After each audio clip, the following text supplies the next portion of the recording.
ایمان پر خاتمہ یا الہی، ایمان پر خاتمہ یا الہی، ایمان پر خاتمہ یا الہی۔ الحمدللہ رب العالمین والصلاة والسلام علی سید المرسلین، اما بعد فاعوذ باللہ من الشیطان الرجیم، بسم اللہ الرحمن الرحیم۔ الصلاة والسلام علیک یا رسول اللہ وعلی آلک واصحابک یا حبیب اللہ۔ الصلاة والسلام علیک یا نبی اللہ وعلی آلک واصحابک یا نور اللہ۔ نویت سنت الاعتکاف۔ فرمان مصطفیٰ صلی اللہ تعالیٰ علیہ وآلہ وسلم، نیت المؤمن خیر من عملہ، مسلمان کی نیت اس کے عمل سے بہتر ہے۔ اللہ کی رضا کے لیے اور ثواب بڑھانے کے لیے آئیے کچھ اچھی نیتیں کر لیتے ہیں۔ رضا الہی کے لیے، حصول ثواب کے لیے، علم دین حاصل کرنے کے لیے بیان میں شریک رہوں گا۔ مدنی چینل کے ناظرین بھی حسب حال اچھی نیتیں کرتے جائیے۔ تعظیم علم دین کی خاطر جتنا ہو سکا 2 سالوں بیٹھ کر خوب کان لگا کر توجہ کے ساتھ بیان سنوں گا۔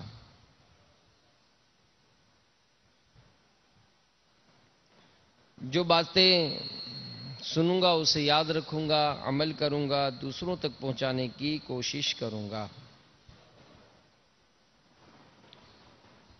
فرمان مصطفیٰ صلی اللہ تعالیٰ علیہ وآلہ وسلم ہے، جس کے پاس میرا ذکر ہوا اور اس نے مجھ پر درود پاک نہ پڑھا، اس نے جفا کی۔ صلو علی الحبیب صلی اللہ تعالی علی محمد، توبو الی اللہ استغفر اللہ۔ صلو علی الحبیب صلی اللہ تعالی علی محمد وعلی آلہ وصحبہ وبارک وسلم۔ اپنے دور کے جید عالم حضرت سیدنا خلیل بصری علیہ رحمت اللہ القوی کی خدمت میں اہواز سے امیر یعنی حاکم سلیمان بن علی کا نمائندہ خصوصی حاضر ہوا اور عرض کی کہ حضور، شہزادوں کی تعلیم و تربیت کے لیے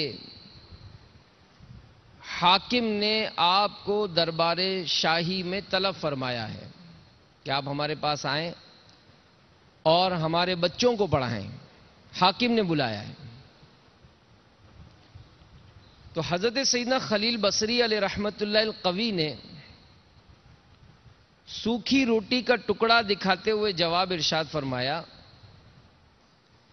کہ میرے پاس جب تک یہ سوکھی روٹی کا ٹکڑا موجود ہے، مجھے دربار شاہی کی چاکری کی کوئی حاجت نہیں۔ اللہ عز و جل کی ان پر رحمت ہو اور ان کے صدقے ہماری بے حساب مغفرت ہو۔ جستجو میں کیوں پھرے مال کی مارے،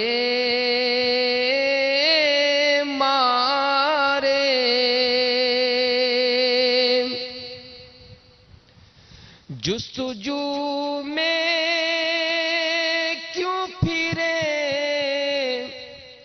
مال کی مارے،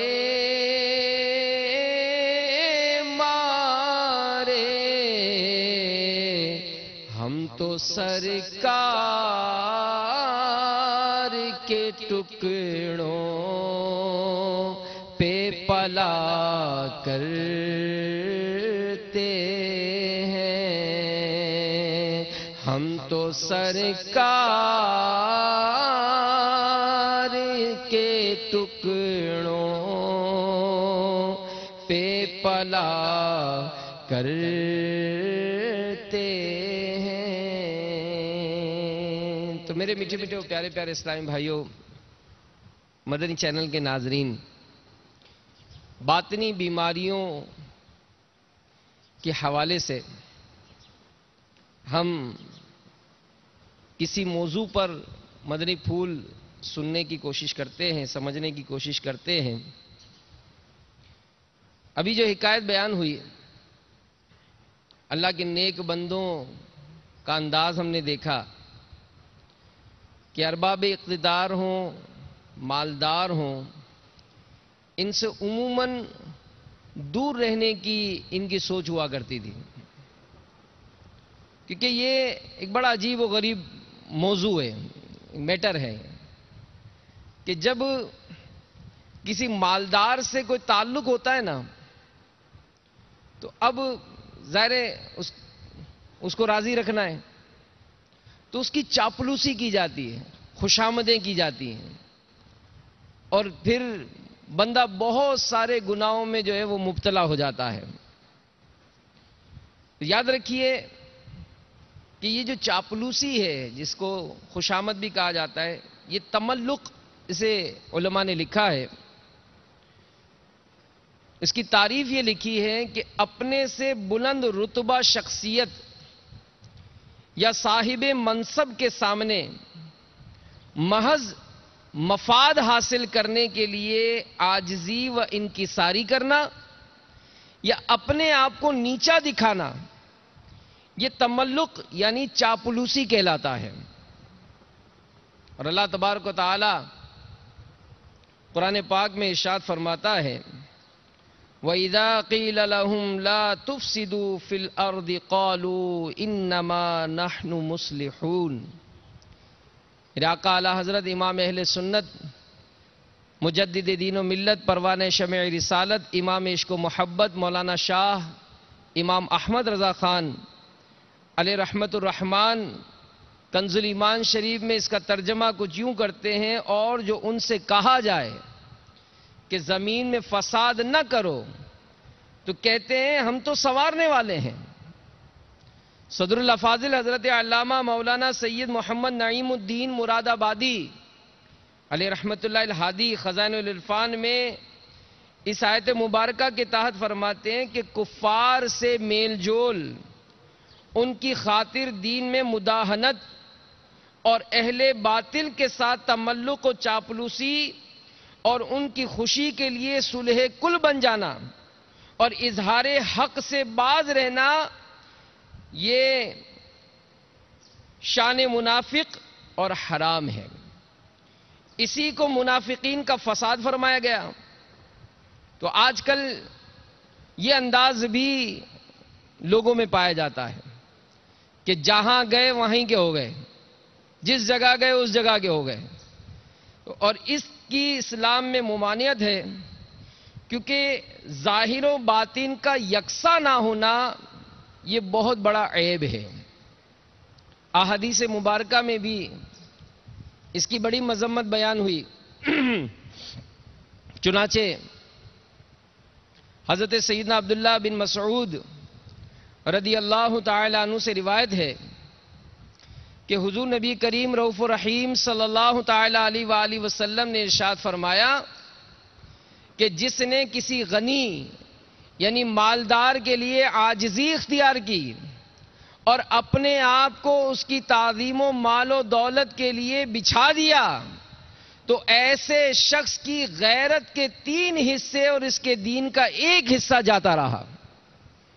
منع ہے، اس چیز کی ممانعت ہے کہ مالدار کی مالداری، صاحب اقتدار کا اقتدار، یہ بسا اوقات انسان کو بچھا دیتا ہے، جھوٹی تعریفیں کرتا ہے، خوشامدیں کرتا ہے، آگے پیچھے گھومتا ہے،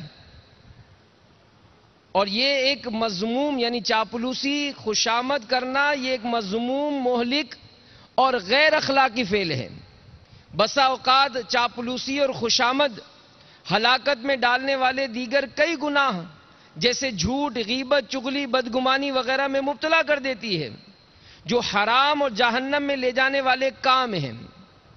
البتہ علم دین حاصل کرنے کے لیے اگر خوشامد کی ضرورت پیش آئے علم دین حاصل کرنے کے لیے، تو طالب علم کو چاہیے کہ اپنے استاد اور طالب علم اسلامی بھائیوں کی خوشامد کرے تاکہ ان سے علمی طور پر مستفید ہو سکے۔ ایسی خوشامد اور چاپلوسی شرع میں ممنوع نہیں۔ اللہ کے محبوب دانۂ غیوب منزہ عن العیوب صلی اللہ علیہ وآلہ وسلم نے ارشاد فرمایا کہ خوشامد کرنا مومن کے اخلاق میں سے نہیں، مگر علم حاصل کرنے کے لیے خوشامد کر سکتا ہے۔ لیکن یہاں علم حاصل کرنے کے لیے کون کرتا ہے؟ یہاں تو مطلب اگر ہمیں پتا چلے کہ فلاں سیٹھ صاحب کے یہاں بچوں کو پڑھانا ہے تو ظاہر ہے بڑھ بڑھ کر آگے جائیں گے۔ اور مطلب اگر کوئی پوچھے کہ بھائی کیسا ہے، ارے کیا بتاؤں یار، بڑے فرما بردار بچے یار، بڑی عزت کرتے ہیں میری، اور گھر جاتا ہوں تو بس جاتا ہوں تو پانی تو چائے تو شربت، تو یہ انداز ہوتا ہے۔ معذرت کے ساتھ کوئی اندر آ کر آپ کو دیکھتا نہیں ہے، لیکن آپ سوچیں اور غور کریں کیا ایسا ہوتا ہے؟ یا آپ کو پڑھانے کے لیے تو رکھا ہے، آپ پڑھانے جاتے ہیں، بھلے قرآن پاک کے نام پر جاتے ہوں، دین کی تعلیم کے نام پر جاتے ہوں، انہوں نے تو آپ کو باہر جو گیریج ہوتا ہے نا اس میں کرسی لگا کے بٹھا کے رکھا ہوا ہے، اپنے خصوصی گھر میں خصوصی ڈرائنگ روم میں تو آپ کو دروازہ کھول کر بھی نہیں دکھایا ہے۔ اور ایسا عالم ہوتا ہے بسا اوقات کہ قاری صاحب پڑھانے بیٹھے گئے اور اندر سے آتے، قاری صاحب انتظار، مولانا صاحب انتظار کرنا، بچے ذرا ڈرامہ دیکھ رہے ہیں، بچے ذرا فلمیں دیکھ رہے ہیں، اور وہ چونکہ نوٹ ملنے ہم کو، اور اس طرح کا انداز اختیار کرتے ہیں کہ جناب وہ نہیں کوئی بات نہیں، میں بیٹھا ہوں، میں انتظار کر رہا ہوں۔ ارے مولانا اتنی دیر ہو گئی؟ یعنی اگر کمپیریزن کیا جاتا ہے واقعی بہت بڑا ایک ظلم ہے، ستم ہے، زیادتی ہے کہ اگر ہمارے بچے کو کوئی انگلش پڑھانے آتا ہے، کوئی دنیاوی سبجیکٹ پڑھانے آتا ہے، ہزار روپے اس کو ٹیوشن کی فیس دی جاتی ہے، اور کسی نے ہمارا ذہن بنایا کہ ہمارے بچے کو قرآن بھی پڑھنا آنا چاہیے، تو 500 روپے ٹکا کر اس مولانا کو مطلب ہم اپنے یہاں بلاتے ہیں۔ مہنگائی ہوئی، آپ کے جو 5000 روپے لیتا تھا اس نے کہا 8000 سے کم نہیں لوں گا، یس سر، فوراً لفافہ دیا جاتا ہے۔ اور مولانا نے اگر 500 کے 800 کرنے کا، مولانا اتنا ایسا کرتے ہو؟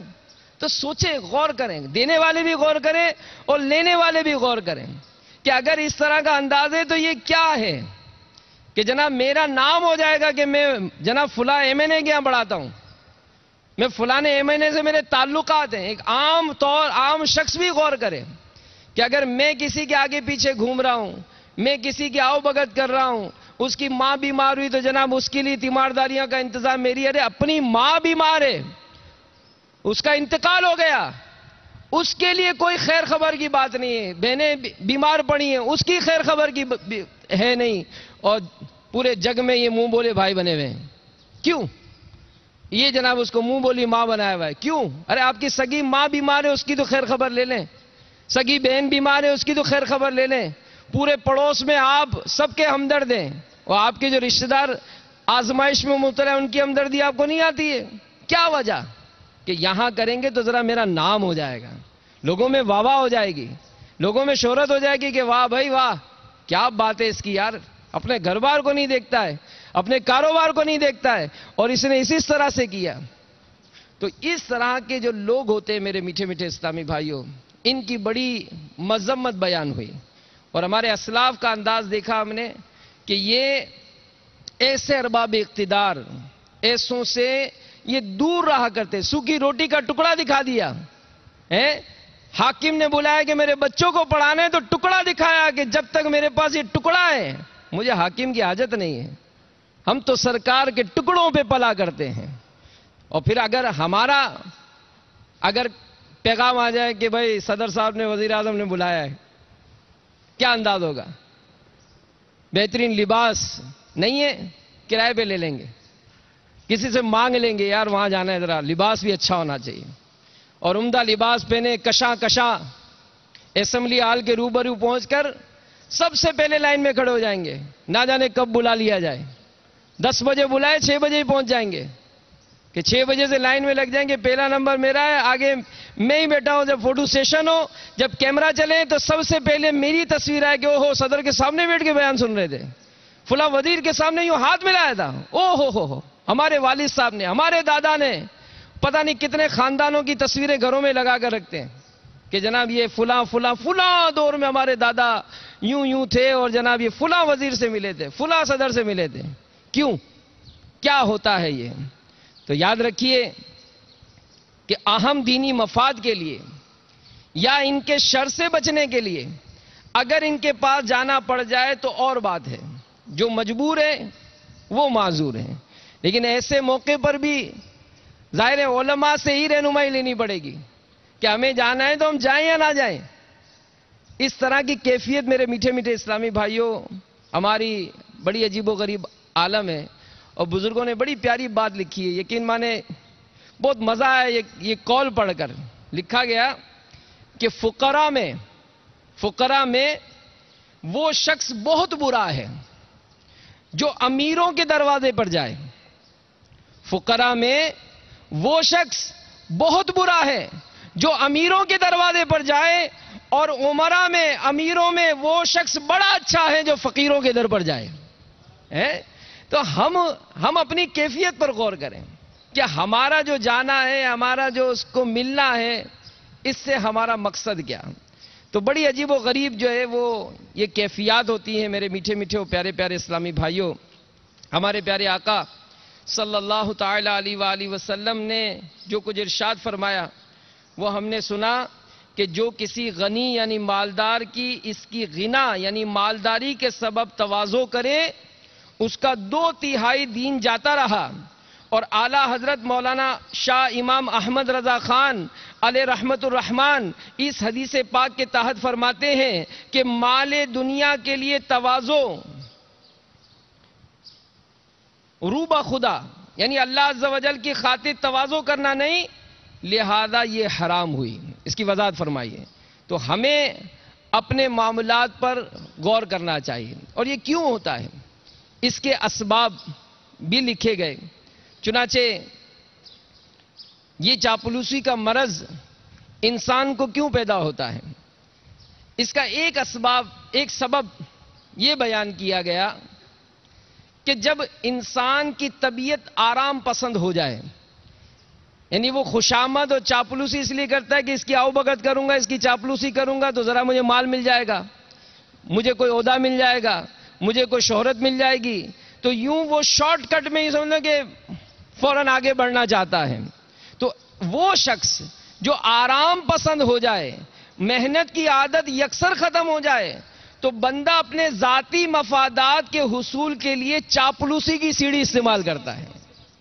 یعنی اگر کوئی شخص مالدار بھی ہے اور ہمیں مالدار بننا ہے تو غور تو کرے، سوچے تو صحیح، مالدار بننے کے لیے اس نے بھی تو کوششیں کی تھی نا۔ اسی کی واقعہ سناتے ہیں کہ یار یہ تو فٹ پاتھ پر کیبن لگاتا تھا، آخر اس نے دکان کی تھی، دکان کے بعد اور دکانیں ہوئی، پھر مارکیٹ بنی، تو آج یہ بہت بڑا سیٹ بن گیا۔ اور جناب اس نے اسی طرح سے جو منصب شہرت حاصل کی تو اس نے بڑی کوششیں کی، اور ہم ہے کہ ہم کو ایسا منصب، ایسی شہرت، ایسی دولت چاہیے، لیکن ہے یہی کہ راتوں رات کوئی بانڈ لگ جائے اور ہم صبح اٹھیں تو کروڑ پتی ہو جائیں۔ ایسا نہیں ہوتا ہے۔ کوئی بھی ایسا کام کرنے کے لیے انسان کوشش تو کرے نا، کوشش تو کرے۔ ایک کتاب میں پڑھا تھا، ایک شخص ایک دور میں لوگ اپنے جسموں پر مختلف جانوروں کی، درندوں کی، اسی کی تصاویر بنواتے تھے۔ اب بھی بعض اوقات یہ لوگ کرتے ہیں اور منع لکھا ہے اس کو۔ تو ایک شخص کو شوق ہوا کہ میں بھی اپنے بازو پر ایک شیر کی تصویر بنواؤں۔ چنانچہ وہ پہنچا جو گودتے ہیں اور اس کو کہا کہ میں ایک شیر کی تصویر بنوانا چاہتا ہوں اپنے بازو پر۔ رقم وغیرہ طے ہو گئی، اس کو بٹھا لیا گیا۔ اب جیسے ہی بٹھا کر اس نے اپنی سامان اٹھایا، سوئیاں وغیرہ، اور اس نے اس کو گودنا شروع کیا۔ اب جیسے ہی سوئی لگی نا تو اس کی چیخ نکلی، او کیا کر رہے ہو؟ تو کہہ رہا شیر کی دم بنا رہا ہوں. کہنے لگا مجھے دم کی عادت نہیں ہے بھائی, میرا شیر بغیر دم کے صحیح ہے, شیر دم نہیں بناؤ. اچھا, پھر جناب اس نے گودنا شروع کیا. اب جیسے سوئی ماری تو پھر آواز نکلی, او کیا بنا رہے ہو؟ کہہ رہے شیر کا کان بنا رہا ہوں. او بھائی کان کا کیا کرنا ہے مجھے, شیر بغیر کان کے چلے گا. پھر جناب کان بھی چھوڑ دیا اس نے. پھر اس نے گودنا شروع کیا, پھر سوئی لگائی تو پھر آواز نکلی, او اب کیا بنا رہا ہوں؟ کہہ رہے شیر کی ناک بنا رہا ہوں. او بھائی میرا شیر کو سانس تھوڑی لے گا, بغیر ناک کے چلا. تو اس نے سامان رکھ دیا. اس نے بھائی جب آپ نے دم نہیں بنوانی, جب آپ نے کان نہیں بنوانا اور ناک نہیں بنوانی, تو یہ شیر بنانے سے ہی باز رہے. مطلب کیا کہ اگر آپ کو یہ کام کروانا ہے اور وہ چیز حاصل کرنی ہے جو لوگوں کو دیکھی ہے, تو جس طرح انہوں نے اس تکلیف کو سہا تھا, آپ کو بھی تو تکلیف سہنی پڑے گی. تو سمجھانے کے لیے کہ اگر کوئی آپ کو مقام حاصل کرنا ہے, کوئی بات حاصل کرنی ہے, تو کوشش کیا ہے اس میں, بیٹھے بیٹھے سارا ہو جائے. اب کوئی بڑی عمر کا شخص کہتے واقعی میں نے قرآن نہیں پڑھا, ہو واقعی بہت زندگی گزر گئی, میری نماز بھی درست نہیں ہے. اچھا, میں نے تو اتنے حج کیا, حج کا معاملہ بھی میں نے تو نہیں سیکھا تھا. علم دین میں نے اتنی زکاتیں دی, زکات کا معاملہ بھی نہیں سیکھا. اب یہ سارے معاملات اگر کسی نے احساس دلا دیا تو کیا اب فارغ ہو گئے؟ کوشش تو کرنی پڑے گی نا. اگر آج 50 سال کی عمر میں بھی کسی نے احساس دلایا کہ حضور آپ نے جو بچپن سے قرآن پڑھا درست نہیں پڑھا, آئیے دعوت اسلامی والے اب بھی آپ کی خدمت کے لیے تیار ہیں, آپ کو اب بھی قرآن پڑھانے کے لیے تیار ہیں. لیکن آپ اس میں اپنا ذہن تو بنائیں, آپ کوشش تو کریں گے نا. کوشش نہ کریں اور کہیں کہ نہیں جناب ایسے ہی سب کچھ ہو جائے گا, تو یہ درست نہیں ہے. تو اگر کوئی آپ کو مقام حاصل کرنا ہے تو کوشش کرنی پڑے گی.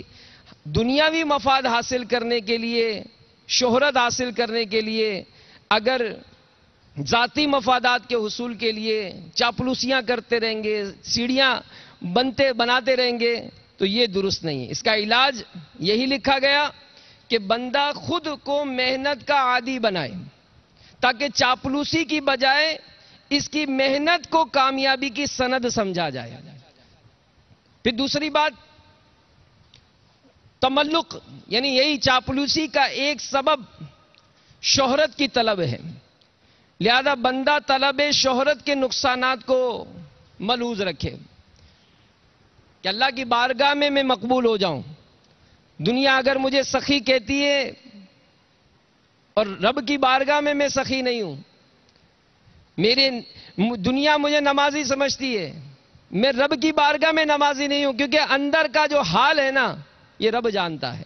میں نماز کیوں پڑھتا ہوں, میں اکثر سال حج پہ کیوں جا رہا ہوں, میں رمضان شریف کا عمرے میں کیوں میرے جانے کی ذہن ہے, میں جو اپنی دکان پر لائنیں لگوا کر جو جناب زکوٰۃ خیرات تقسیم کر رہا ہوں, یا جناب کوئی ایسا واقعہ ہوا اور جناب میں نے لوگوں کو بڑی امداد پیش کی اور بڑا میں نے تعلق قائم کیا, اس کی وجہ کیا تھی؟ کوئی نئی سوسائٹی بنی تھی, میں نے مسجد بنوا دی اور اس مسجد کا نام بھی اپنی والدہ اپنے والد صاحب کے نام پر رکھا. کیوں رکھا؟ اگر اچھی نیت ہے مرحبا مرحبا, اگر نہیں ہے اور صرف شہرت چاہیے تھی, صرف نام چاہیے تھا, تو علماء ڈراتے ہیں کہ قیامت کے دن ایسے شخص کو پکارا جائے گا کہ اے ریاکار, اے دھوکے باز, جا اس سے جا کر اجر لے جس کو دکھانے کے لیے تو نے کام کیا تھا. تو اللہ ہمارے ٹوٹے پھوٹے اعمال قبول فرمائے اور ہمیں اپنے باطن کی اصلاح کرنے کی توفیق عطا فرمائے. پھر تیسری بات جو اس کا سبب بنتا ہے وہ کیا کہ بعض افراد کی طبیعت فسادی ہوتی ہے, لہذا وہ اپنی طبیعت کے ساتھ کے ہاتھوں مجبور ہو کر تملق یعنی چاپلوسی کی راہ اختیار کرتے ہیں, اور جب ان کے اس برے فعل کی نشاندہی کی جائے تو اسے یہ لوگ اصلاح کا نام دیتے ہیں. اس کا علاج یہ ہے کہ بندہ اس طرح اپنے نفس کا محاسبہ کرتے ہوئے یہ سوال کرے کہ اللہ عز و جل شر و فساد پھیلانے والے کو سخت ناپسند کرتا ہے. کہیں یہ شرانگیزی اور فسادی طبیعت کے سبب میں رحمت الہی سے محروم نہ کر دیا جاؤں. یعنی چاپلوسی کسی کی یوں کی کہ تاکہ دوسرے جو ہے وہ اس کے سبب جو ہے وہ ڈیگریڈ ہو جائیں، آپس میں لڑائی جھگڑا ہو جائے، تو یہ بھی میرے میٹھے میٹھے اور پیارے پیارے اسلامی بھائیوں درست نہیں ہے۔ نمبر 4، بعض اوقات صاحب منصب حضرات کی ہم نشینی بھی اس مہلک مرض میں مبتلا کر دیتی ہے کہ یار اس کو بڑی پوسٹ ہے۔ جیسے اگر کسی کے اگر علاقے کے ایس ایچ او سے تعلقات ہوتے ہیں تو اس کا بھی ایک نا کلف بڑھ جاتا ہے، پولیس میں تعلقات ہیں، کوئی ایسی ایجنسی سے تعلقات ہیں، یہ جناب عہدے دار، سرکاری جو عہدے دار ہیں ان سے بڑے تعلقات، ایک فون کرتا ہے کام ہو جاتا ہے۔ تو ایسا شخص ایسے لوگوں کی صحبت اختیار کرنے کو اچھا سمجھتا ہے، اور یہ پھر اس صحبت کو اختیار کرنے میں چاپلوسیاں کرتا ہے۔ اور ہمارے اسلاف اور بزرگوں کا انداز میرے میٹھے میٹھے اور پیارے پیارے اسلامی بھائیوں اس میں بہت ہی احتیاط والا ہوتا تھا۔ چنانچہ منقول ہے کہ حضرت علامہ عبد الوہاب شعرانی قدس سرہ الربانی فرماتے ہیں کہ حضرت علامہ جلال الدین سیوطی شافعی رحمت اللہ تعالی علیہ کا ایک مکتوب آپ کے ایک رفیق شیخ عبد القادر شاذلی کے پاس حضرت سیدنا علی خواص رحمت اللہ تعالی علیہ نے دیکھا، جو اس شخص کے جواب میں لکھا تھا جس نے بادشاہ کے پاس سفارش کے لیے چلنے کی درخواست لکھی تھی کہ آپ چلیے بادشاہ سے میرے حق میں سفارش کیجیے۔ اس مکتوب کے جواب میں علامہ جلال الدین سیوطی شافعی رحمت اللہ تعالی علیہ نے تحریر فرمایا تھا، میرے بھائی الحمدللہ عز وجل میں اس وقت حضور صلی اللہ علیہ وآلہ وسلم کی خدمت بابرکت میں 75 مرتبہ بیداری کی حالت میں بالمشافہ حاضر ہو چکا ہوں۔ اگر مجھے بادشاہ و امراء کے پاس جانے میں نبی کریم رؤوف الرحیم صلی اللہ علیہ وآلہ وسلم کی زیارت سے محرومی کا خوف نہ ہوتا تو ضرور قلعے میں جاتا اور بادشاہ سے تمہاری سفارش کرتا۔ میں ایک خادم حدیث ہوں، جن حدیثوں کو محدثین نے اپنی تحقیق میں ضعیف کہا ہے ان کی تصحیح کے لیے حضور اکرم صلی اللہ علیہ وآلہ وسلم کی طرف محتاج ہوں، اور بلا شبہ اس کا نفع تمہارے ذاتی نفع پہ ترجیح رکھتا ہے۔ مجھے نعمت ملی ہے، کہیں ایسا نہ ہو کہ تمہاری سفارش کے لیے مجھے بادشاہ کے پاس، امراء کے پاس جانا پڑے گا، اس سعادت سے میں محروم ہو جاؤں۔ تو یہ روحانیت کا ان کو عظیم نقصان کا خدشہ تھا۔ اس ضمن میں ایک اور حکایت ملاحظہ فرمائیے جس میں حاکم یعنی گورنر کے پاس جانے کے سبب روحانیت کو سخت نقصان پہنچنے کا واضح بیان ہے۔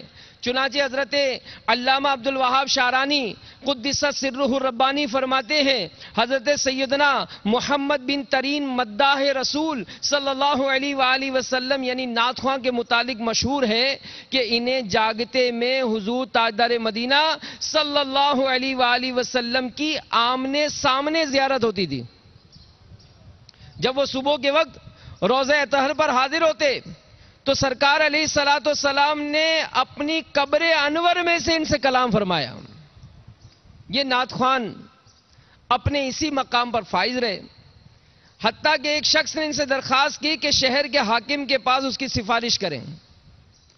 آپ رحمت اللہ تعالی علیہ حاکم کے پاس پہنچے اور سفارش کی۔ اس حاکم نے آپ رحمت اللہ تعالی علیہ کو اپنی مسند پہ بٹھایا۔ تب سے آپ رحمت اللہ تعالی علیہ کو زیارت کا سلسلہ ختم ہو گیا۔ پھر یہ ہمیشہ حضور علیہ الصلوۃ والسلام کی بارگاہ میں زیارت کی تمنا پیش کرتے رہے، مگر زیارت نہ ہوئی۔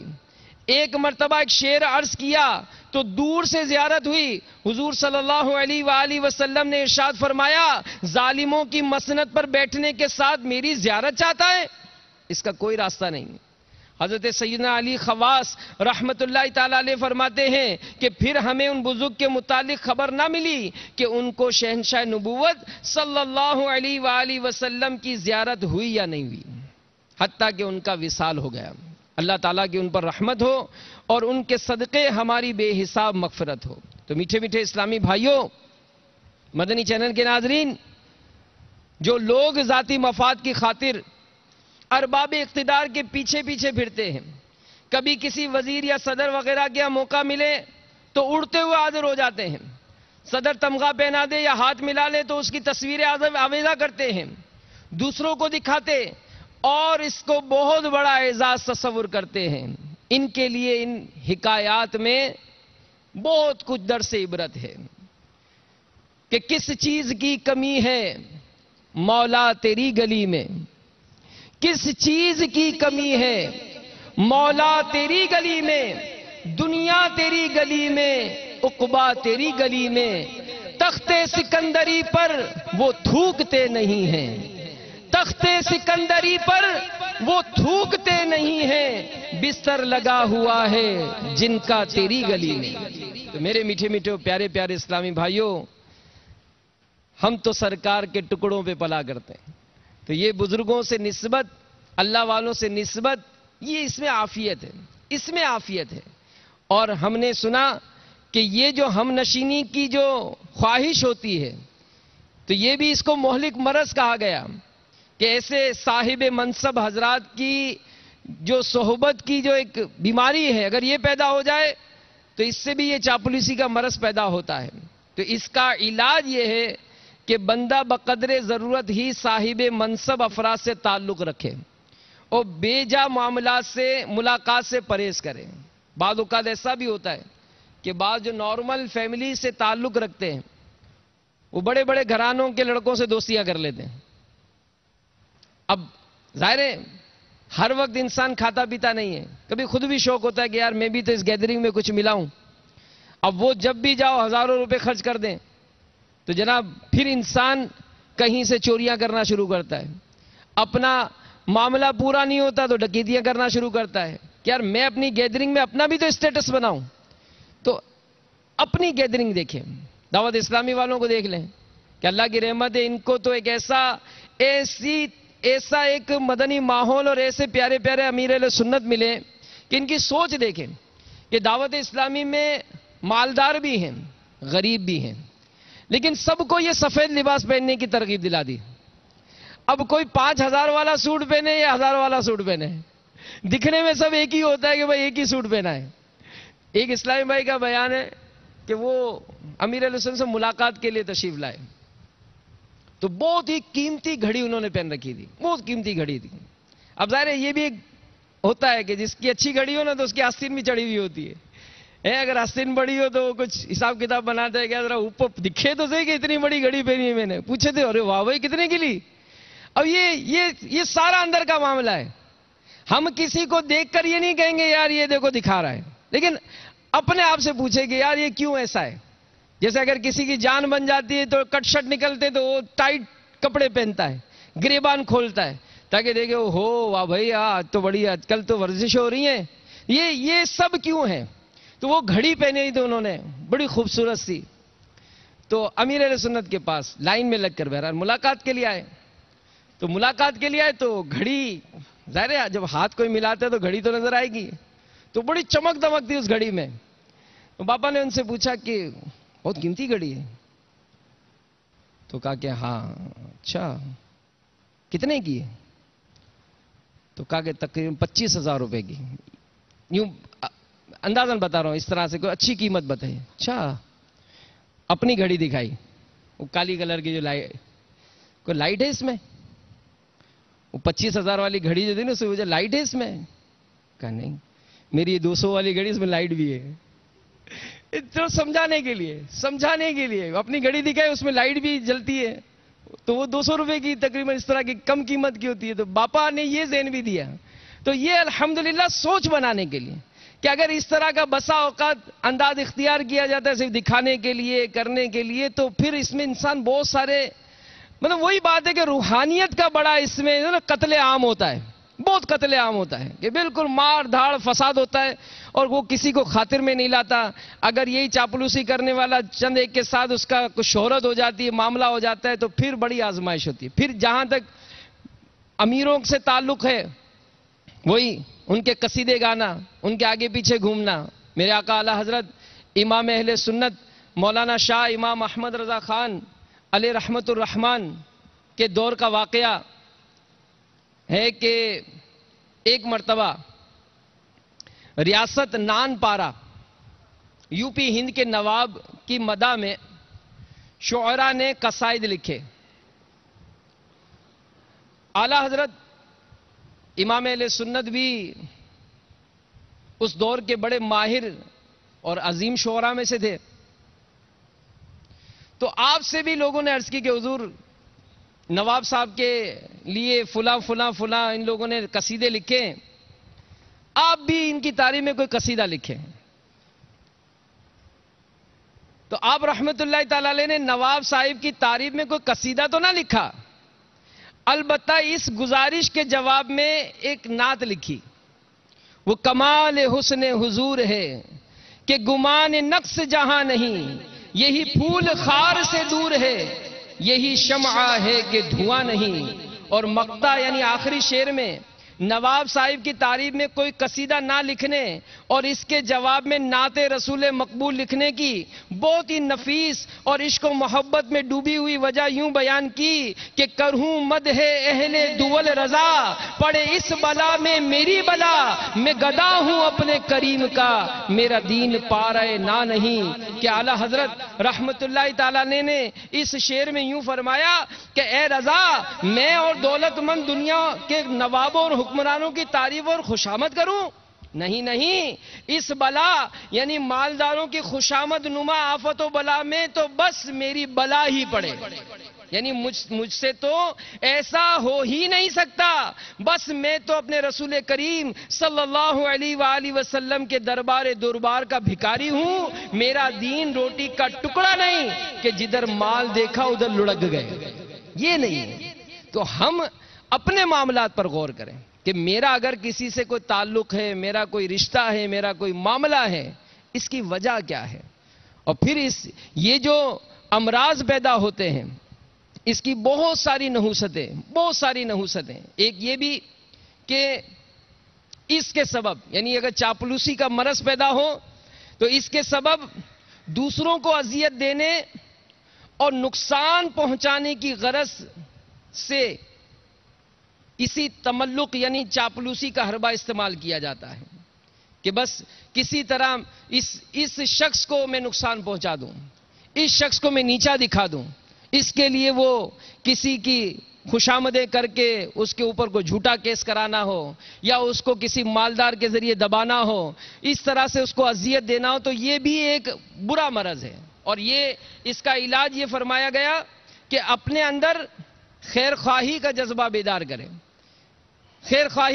بیدار کرے اور آخرت کے مواخذے کو پیش نظر رکھے کہ اگر میں کسی کو ذلیل کرنے کی کوشش کروں گا تو یاد رکھیے کہ عزت و ذلت کا معاملہ یہ اللہ کے دست قدرت میں ہے.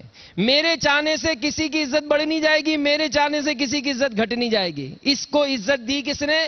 اللہ نے. اس کو شہرت دی کس نے؟ اللہ نے. اس کو مال دیا کس نے؟ اللہ نے. اب میں اپنے تعلقات استعمال کر کے، میں اپنی سورسز استعمال کر کے اس کو میں گھٹا دوں، یہ ممکن نہیں. اور بسا اوقات ایسا جب مرض پیدا ہوتا ہے تو انسان بہت سی نیکیوں سے اپنے آپ کو دور کر لیتا ہے اور ذہن بنا لیتا ہے یہ تو بہت چھوٹی نیکی ہے، یہ تو چھوٹی نیکی، اس طرح سے مدد ہوتی تھی وہ بھی چھوڑ دیتا ہے. بزرگ رحمت اللہ تعالی علیہ فرماتے ہیں کہ میں نے اپنی مرحومہ پھوپھی جان کو خواب میں دیکھ کر پوچھا کیسی ہیں؟ تو کہا خیریت سے ہوں. اپنے اعمال کا پورا بدلہ ملا، حتیٰ کہ اس مالیدے کا ثواب بھی ملا جو میں نے ایک دن غریب کو کھلایا تھا. یعنی یہ مقصد بتانے کا، سمجھانے کا یہ کہ انسان جو نیکی کرے گا اس کو دنیا اور آخرت میں اجر ملے گا، راحت ملے گی. تو اللہ تبارک و تعالی کسی کی ذرہ برابر نیکی کو بھی ضائع نہیں فرماتا. بظاہر کیسی ہی معمولی چیز ہو اسے راہ خدا عز و جل میں پیش کرنے میں شرمانا نہیں چاہیے. یہ بھی ایک مدنی پھول ہے. ام المومنین سیدتنا عائشہ صدیقہ رضی اللہ تعالی عنہ نے ایک سائل کو انگور کا ایک دانہ عطا فرمایا، انگور کا ایک دانہ. تو کسی دیکھنے والے نے تعجب کا اظہار کیا، فرمایا کہ اس انگور میں تو کئی ذرے نکل سکتے ہیں، جبکہ اللہ تبارک و تعالیٰ ارشاد فرماتا ہے فَمَن يَعْمَلْ مِثْقَالَ ذَرَّةٍ خَيْرًا يَرَهُ، تو جب ایک ذرہ بھر نیکی کرے گا اسے پائے گا۔ رب تعالیٰ نے تو یہ فرمایا ہے، تو اس انگور میں تو کئی ذرے نکل سکتے ہیں۔ تو مطلب سمجھانے کا یہ کہ انسان کسی بھی نیکی کو معمولی نہ سمجھے، اور اسی طرح کسی گناہ کو بھی معمولی نہ سمجھے۔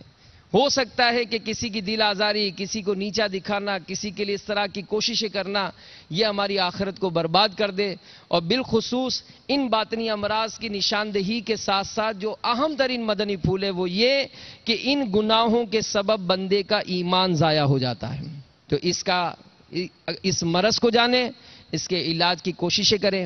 اللہ تبارک و تعالی ہم سب کو عمل کرنے کی توفیق عطا فرمائے، آمین، بجاہ النبی الامین صلی اللہ تعالی علیہ وآلہ وسلم۔ صلو علی الحبیب صلی اللہ تعالی علی محمد۔ انشاءاللہ فاطمہ یا الہی، ایمان پر فاطمہ یا الہی، ایمان پر فاطمہ یا الہی۔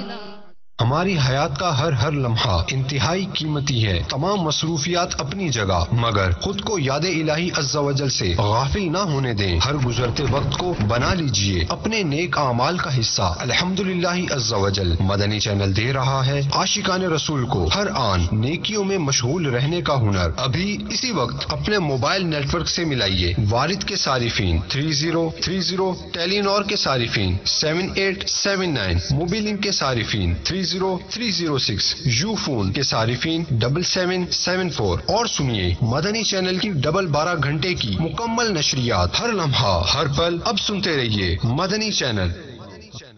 صلو علی الحبیب صلی اللہ تعالی علی محمد۔ مجھے اپنی اور ساری دنیا کے لوگوں کی اصلاح کی کوشش کرنی ہے انشاءاللہ عز و جل۔ دلائل الخیرات، ثنائے سرور ذیشان، دلائل الخیرات، ہر ایک مرض سے شفا ہے دلائل الخیرات، ہر ایک مرض سے شفا ہے دلائل الخیرات، عطا و بخشش رحمت دلائل الخیرات۔ الحمدللہ رب العالمین، والصلاة والسلام علی سید المرسلین، اما بعد فاعوذ باللہ من الشیطان الرجیم، بسم اللہ الرحمن الرحیم۔ الصلاة والسلام علیک یا رسول اللہ، وعلی آلک واصحابک یا حبیب اللہ۔ الصلاة والسلام علیک یا نبی اللہ، وعلی آلک واصحابک یا نور اللہ۔ مدنی چینل کے ناظرین، سلسلہ فیضان دلائل الخیرات شریف میں ہم حاضر ہیں۔ حضور جان عالم صلی اللہ تعالی علیہ وآلہ وسلم کے اسماء مبارکہ کے فضائل سماعت فرمائیں۔ سیدنا مختار صلی اللہ تعالی علیہ وآلہ وسلم ہمارے آقا مالک و مختار صلی اللہ تعالی علیہ وآلہ وسلم ہیں۔ حضرت کعب بن احبار رضی اللہ تعالیٰ عنہ فرماتے ہیں، تورات میں لکھا ہے اللہ تبارک و تعالیٰ نے فرمایا محمد صلی اللہ علیہ وسلم میرے خاص بندے متوکل و مختار ہیں، تند مزاج، سخت دل اور بازاروں میں آواز بلند کرنے والے نہیں ہیں، برائی کا بدلہ برائی سے نہیں دیتے بلکہ عفو درگزر سے کام لیتے ہیں۔ ان کی پیدائش مکہ میں، ہجرت مدینہ میں، اور حکومت شام میں ہوگی۔ یہ روایت دارمی اور ابو نعیم نے بیان کی۔ اللہ تبارک و تعالی نے حضرت شعیہ علیہ السلام کی طرف جو وحی فرمائی اس میں بھی اسی طرح ہے۔ اس وحی کے الفاظ اس میں متوکل میں آئیں گے۔ امام اجل سیدی ابن حجر مکی قدس سرہ مالکی جوہر منظم میں فرماتے ہیں، بے شک نبی کریم صلی اللہ تعالی علیہ وآلہ وسلم اللہ تبارک و تعالی کے خلیفہ ہیں۔ اللہ تبارک و تعالی نے اپنے کرم کے خزانے اور اپنی نعمتوں کے خوان حضور کے دست قدرت کے فرما بردار اور حضور کے زیر حکم وارد اختیار کر دیے ہیں کہ جسے چاہیں عطا فرماتے ہیں اور جسے چاہیں نہیں دیتے۔ سیدنا اجیر صلی اللہ تعالی علیہ وآلہ وسلم بروزن امیر، ہمارے آقا امت کو آگ سے بچانے والے صلی اللہ تعالی علیہ وآلہ وسلم ہیں۔ بعض حضرات نے کہا کہ آپ اپنی امت کو آگ سے پناہ دینے والے ہیں۔ سیدنا جبار صلی اللہ تعالی علیہ وآلہ وسلم، ہمارے آقا شکستگی دور کرنے والے صلی اللہ تعالی علیہ وآلہ وسلم ہیں۔ آپ کا یہ نام حضرت داؤد علیہ نبینا وعلیہ السلام کی کتاب زبور میں رکھا گیا۔ اس سبب سے نعمت تمہارے ہونٹوں سے صادر ہوئی۔ اللہ تبارک و تعالی تمہیں ہمیشہ کے لیے برکت دے۔ اے جبار، تم اپنی تلوار اپنے گلے میں لٹکا لو، کیونکہ تمہارے لائے ہوئے احکام الہیہ اور مسائل شرعیہ تمہارے ہاتھ کی ہیبت سے متصل ہیں۔ تمہارے نیزے لہرائیں گے اور تمہاری امتیں تمہارے سامنے سرنگو ہو جائیں گی۔ یہ خطاب ہمارے نبی کریم صلی اللہ تعالی علیہ وآلہ وسلم کے لیے ہے۔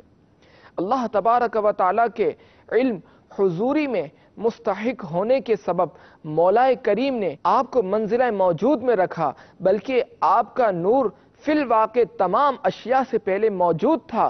وہ نعمت جو آپ کے ہونٹوں سے صادر ہوئی، آپ کے ارشادات، وہ کتاب جو آپ پر نازل کی گئی، اور وہ آپ کی سنت ہے جسے آپ نے قائم کیا۔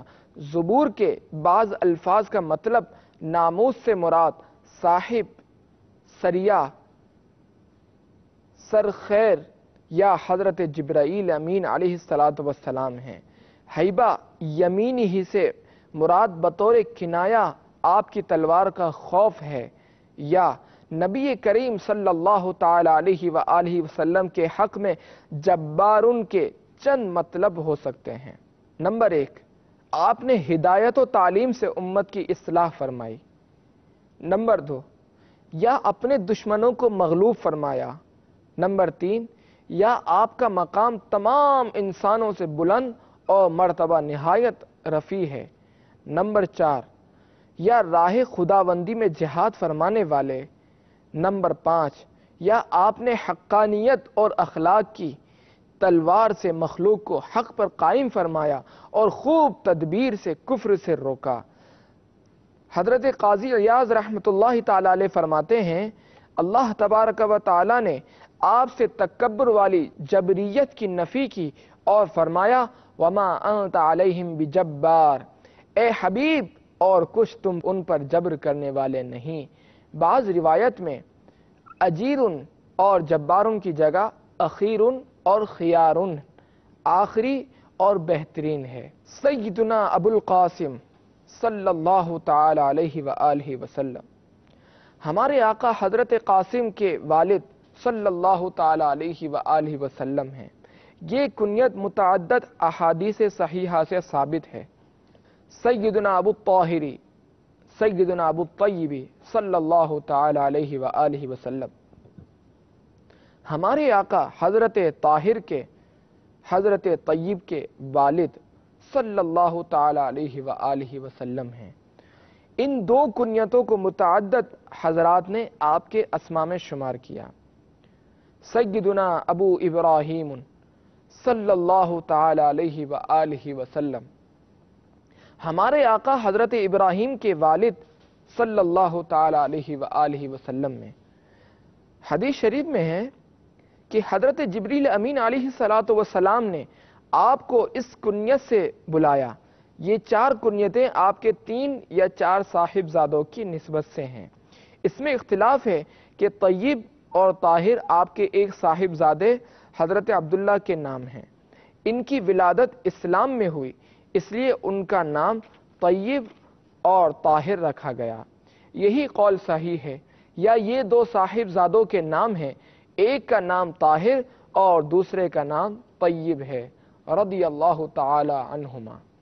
سیدنا مشفع صلی اللہ تعالی علیہ وآلہ وسلم، ہمارے آقا مقبول شفاعت والے صلی اللہ تعالی علیہ وآلہ وسلم ہیں، کیونکہ آپ مخلوق کے بارے میں جلد حساب لینے، عذاب ختم کرنے اور ہلکا کرنے کے سلسلے میں اللہ تبارک و تعالیٰ کی بارگاہ میں عرض کریں گے، آپ کی سفارش قبول کی جائے گی۔ یہ تمام مخلوق میں سے آپ کی خصوصیت ہوگی، آپ کی انتہائی عزت افزائی کی جائے گی، اور آپ سے کہا جائے گا کہو تمہاری بات سنی جائے، مانگو دیا جائے گا، اور شفاعت کرو قبول کی جائے گی۔ یہ شفاعت کبریٰ مقام محمود ہے، جہاں تمام اولین و آخرین آپ کی تعریف کریں گے۔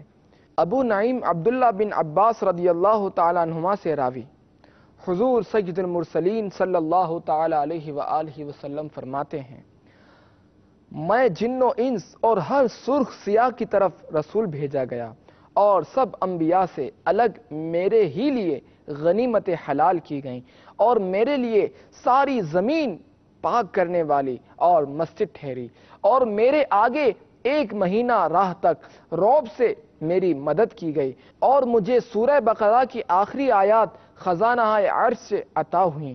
یہ خاص میرا حصہ تھا سب انبیاء سے جدا، اور مجھے تورات کے بدلے قرآن کی وہ صورتیں ملیں جن میں 100 سے کم آیتیں ہیں، اور انجیل کی جگہ 100 آیات والیاں، اور زبور کے عوض حامیم کی صورتیں، اور مجھے مفصل سے تفصیل دی گئی ہے کہ سورہ حجرات سے آخر قرآن تک ہے، اور دنیا و آخرت میں میں تمام بنی آدم کا سردار ہوں، اور کچھ فخر نہیں، اور سب سے پہلے میں اور میری امت قبور سے نکلیں گی، اور کچھ فخر نہیں، اور قیامت کے دن میرے ہی ہاتھ لوائے حمد ہوگا، اور تمام انبیاء اس کے نیچے، اور کچھ فخر نہیں، اور میرے ہی اختیار میں جنت کی کنجیاں ہوں گی، اور کچھ فخر نہیں، اور مجھی سے شفاعت کی پہل ہوگی، اور کچھ فخر نہیں، اور میں تمام مخلوق سے پہلے روز قیامت جنت میں تشریف لے جاؤں گا، اور کچھ فخر نہیں، میں ان سب کے آگے ہوں گا، اور میری امت میرے پیچھے۔ اللہم اجعلنا منہم فیہم ومعہم بجاہہ عندک، آمین۔ اے اللہ ہمیں کر دے ان سے، ان میں اور ان کے ساتھ اپنے محبوب کی وجاہت کے صدقے میں جو تیرے ہاں ہیں۔ یا الہی قبول فرما۔ امام اہل سنت اس حدیث کو اپنے فتاوی رضویہ میں نقل کرنے کے بعد فرماتے ہیں، فقیر کہتا ہے مسلمان پر لازم ہے کہ اس نفیس حدیث شریف کو حفظ کر لے، تاکہ اپنے آقا نامدار کے فضائل و خصائل پر مطلع رہے۔ صلی اللہ تعالی علیہ وآلہ وسلم۔ صلو علی الحبیب صلی اللہ تعالی علی محمد۔ احمد بزار، ابو یعلا اور ابن حبان اپنی صحیح میں حضرت جناب افضل الاولیاء اولین والآخرین سیدنا صدیق اکبر رضی اللہ تعالیٰ عنہ سے حدیث شفاعت میں راوی، لوگ آدم و نوح خلیل و کلیم علیہم الصلاۃ والتسلیم کے پاس ہوتے ہوئے حضرت مسیح کے پاس حاضر ہوں گے۔ حضرت مسیح علیہ الصلاۃ والسلام فرمائیں گے، تمہارا یہ کام مجھ سے نہ نکلے گا مگر تم اس کے پاس حاضر ہو جو تمام بنی آدم کا سردار ہے۔ لوگ خدمت اقدس میں حاضر ہوں گے، حضور والا جبرائیل امین علیہ الصلاۃ والتسلیم کو اپنے رب کے پاس اذن لینے کے لیے بھیجیں گے۔ رب تبارک و تعالی اذن دے گا، حضور حاضر ہو کر 1 ہفتہ سجدے میں رہیں گے۔ رب عز مجدہ فرمائے گا، سر اٹھاؤ اور عرض کرو سنائی ہوگی اور شفاعت کرو قبول ہوگی۔ حضور جان عالم صلی اللہ تعالی علیہ وآلہ وسلم سر اٹھائیں گے تو رب عظیم کا وجہ کریم دیکھیں گے، فوراً پھر سجدے میں گر جائیں گے، ایک ہفتہ اور ساجد رہیں گے، رب تبارک و تعالی پھر وہی کلمات لطف فرمائے گا۔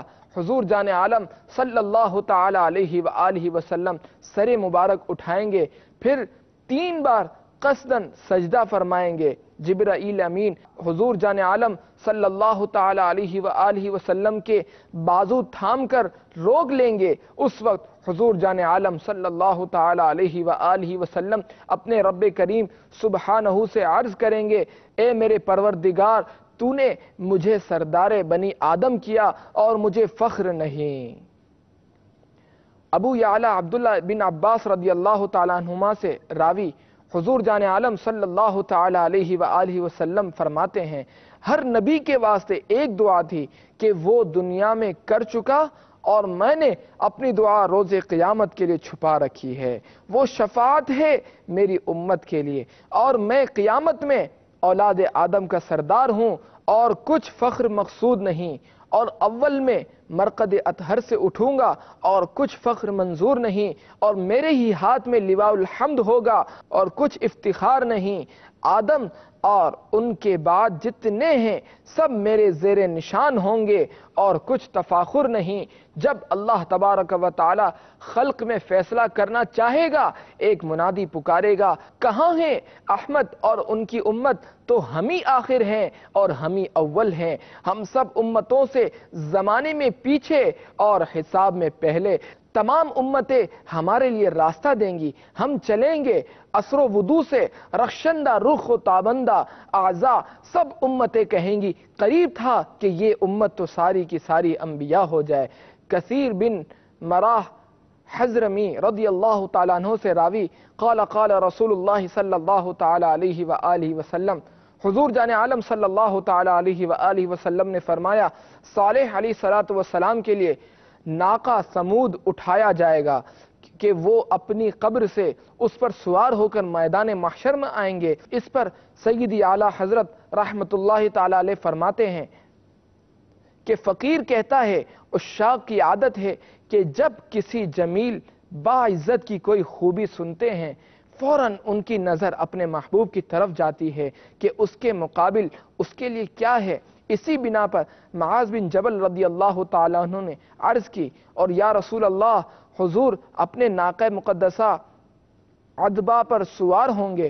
فرمایا، نہ، اس پر تو میری صاحبزادی سوار ہوں گی اور میں براق پر تشریف رکھوں گا کہ اس روز سب انبیاء سے الگ خاص مجھی کو عطا ہوگا، اور ایک جنتی اونٹنی پر بلال رضی اللہ تعالیٰ عنہ کا حشر ہوگا کہ عرصات محشر میں اس کی پشت پر اذان دے گا، جب انبیاء اور ان کی امتیں اشہد ان لا الہ الا اللہ و اشہد ان محمد رسول اللہ سنیں گے، سب بول اٹھیں گے، ہم بھی اس پر گواہی دیتے ہیں۔ سبحان اللہ سبحان اللہ۔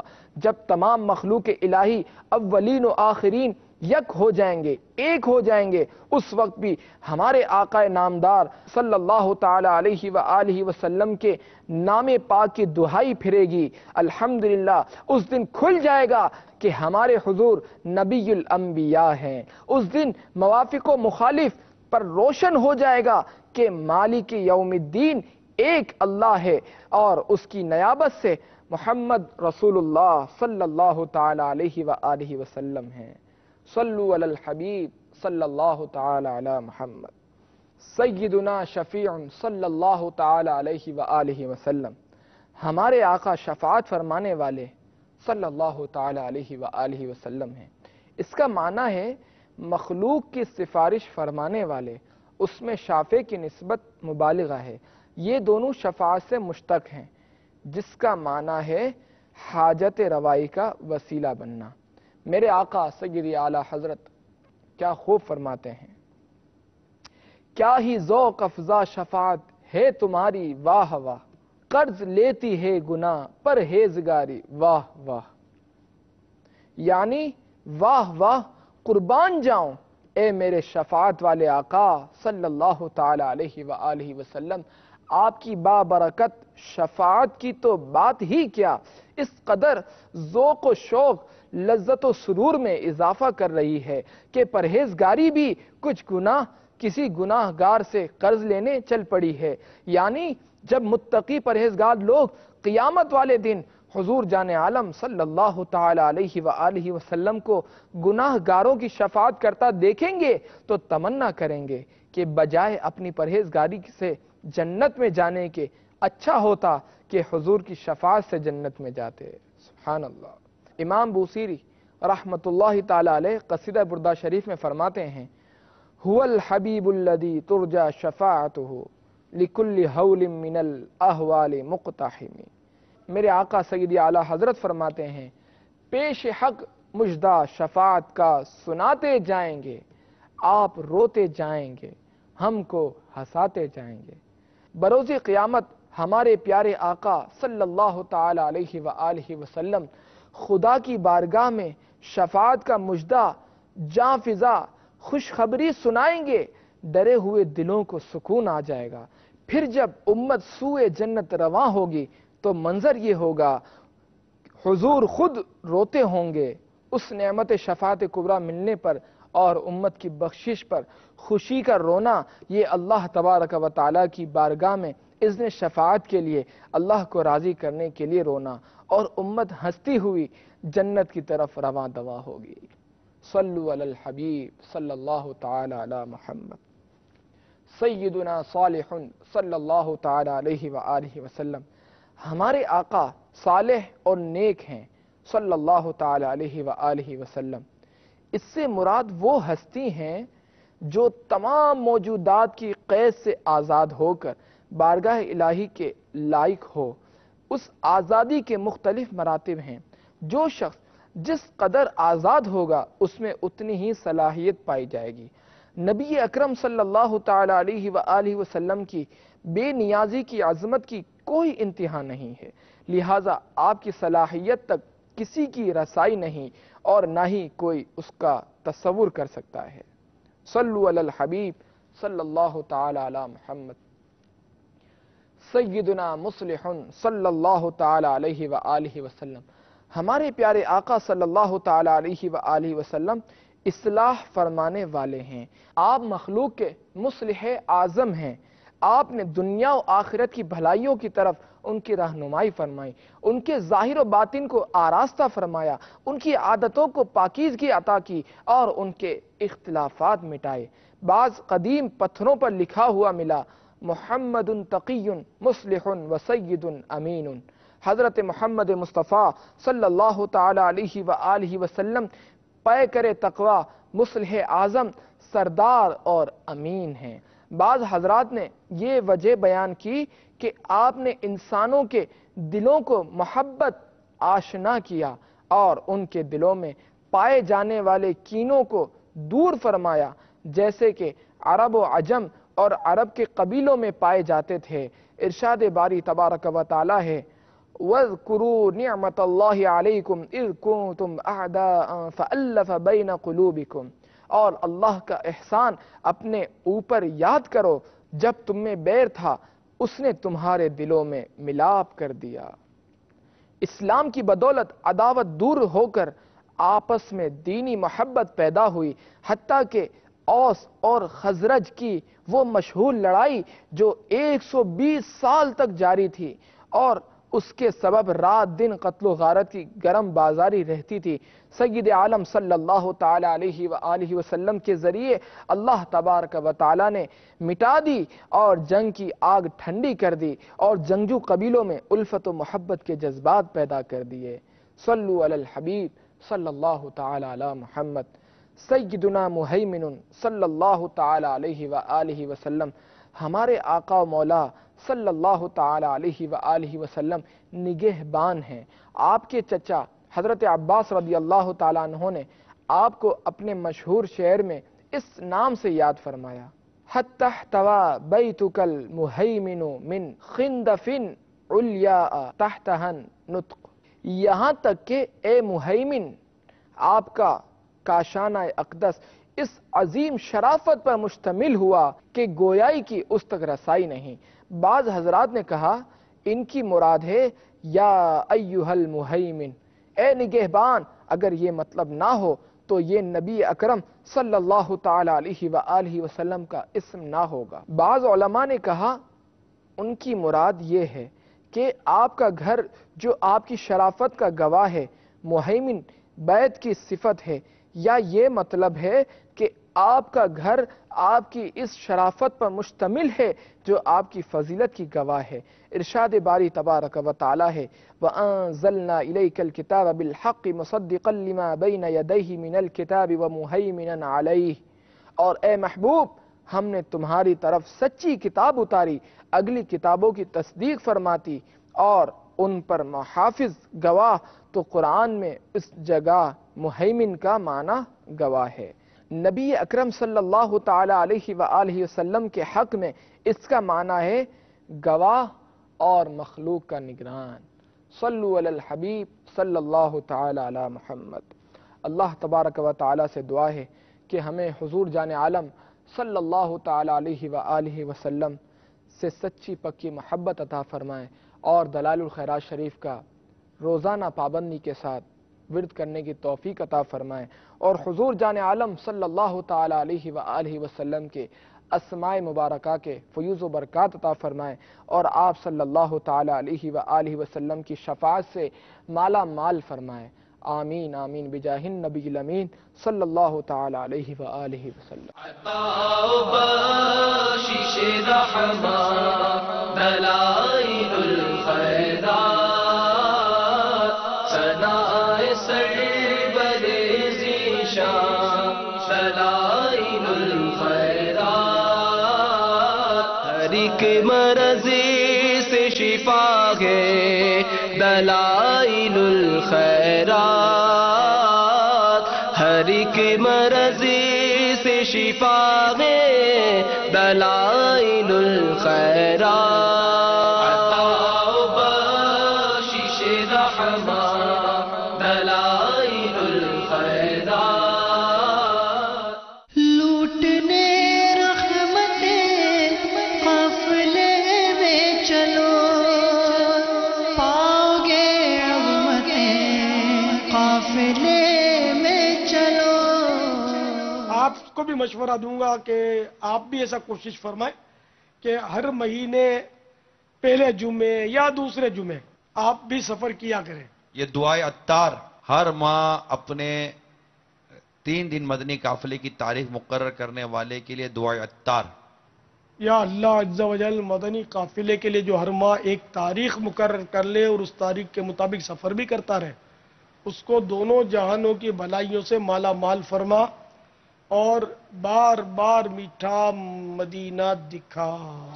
آمین آمین ماشاءاللہ۔ جمعہ ہفتہ اتوار، ہاں چاہے پہلا جمعہ ہو دوسرا ہو تیسرا، اپنی سہولت سے۔ پہلا ہو تو زیادہ اچھا ہے کہ آپ دوسروں کو ترغیب دینے میں آسانی رہے گی کہ دیکھو میں نے کر لیا اس مہینے، اب آپ نے ابھی تک نہیں کیا، چلو آپ بھی کر لو۔ تو سارے حصہ بھائی یہ ذہن بنائیں کہ کوئی ایک جمعہ فکس کر لیں اپنے لیے، یا کوئی سا بھی مہینے میں ایک تاریخ فکس کر لیں، تو انشاءاللہ اس سے فائدہ ہوگا۔ خصوصاً ذمہ دار حصہ بھائی اگر اس طریقے کار کو اپنے اوپر نافذ کر لیں گے نا تو انشاءاللہ پیچھے دوسرے حصہ بھائی بھی چل ہی پڑیں گے۔ تو جتنے ذمہ داران دنیا بھر میں مجھے سن رہے ہیں وہ سب کے سب یہ ذہن بنا لیں کہ مہینے میں کوئی ایک دن فکس کر لینا ہے کہ اس دن کو یا اس تاریخ کو مجھے مدنی قافلے میں سفر کرنا ہے۔ صلو علی الحبیب صلی اللہ تعالی علی محمد۔ مجھے اپنی اور ساری دنیا کے لوگوں کی اصلاح کی کوشش کرنی ہے انشاءاللہ عز و جل۔ دوپہر 3:30 بجے سنتوں کی کاوشوں پر مبنی دعوت اسلامی کی مدنی خبریں۔ شام 4 بجے بحضور سرور کونین صلی اللہ تعالی علیہ وآلہ وسلم میں عقیدت کے نذرانوں سے سجا صلاۃ و سلام براہ راست شام 4:15 بجے شان مصطفیٰ صلی اللہ تعالی علیہ وآلہ وسلم سے سجا سلسلہ فیضان قصیدہ بردہ شریف۔ شام 5 بجے اللہ عز و جل کے برگزیدہ ہستیوں کے واقعات سے لبریز دیکھیے سلسلہ صحابیات کی حکایات پہ جہاں میں۔ شام 6 بجے مسائل سے دوری کے لیے دیکھیے سلسلہ روحانی علاج اور استخارہ براہ راست پہ جہاں میں۔ رات 6:45 بجے مناسک حج کی مکمل تربیت کے لیے دیکھیے حج تربیتی اجتماع۔